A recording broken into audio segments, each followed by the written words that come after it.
Guwahati medical college আন বিভিন্ন medical কলেজত চিকিৎসাৰ বাবে আমি লোৱা সেৱাৰ মাচুল বৃদ্ধি হোৱা বুলি বাতৰি কাকতত লিখিছে। দৰাচলতে যোৱা 20-22 বছৰ ধৰি অসমৰ চিকিৎসা মহাবিদ্যালয়ত আমি এটা টকাও মাচুল বঢ়োৱা নাছিলোঁ। এই 20-22 বছৰত সকলো ফালৰ পৰা খৰচ বাঢ়িছে। সেইবাবে আমি অকণমান মাচুল মেডিকেল কলেজবিলাকক বঢ়াবৰ কাৰণে অনুমতি দিছোঁ। কিন্তু তাতো মই কৈছোঁ যে আপোনালোকে তাতহে বঢ়াব য'ত নেকি দুখীয়া মানুহৰ ক্ষতি নহয়।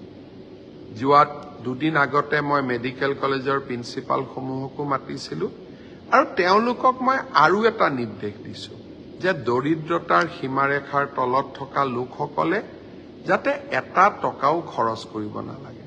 আয়ুষ্মান ভাৰত, আয়ুষ্মান অসম কাৰ্ড দুখনটো থাকিবই।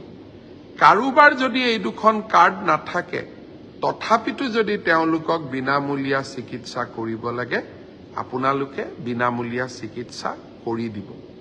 আৰ্তজনৰ লগত আৰু দৰিদ্ৰজনৰ লগত আমি সদায় থিয় হৈ থাকিম।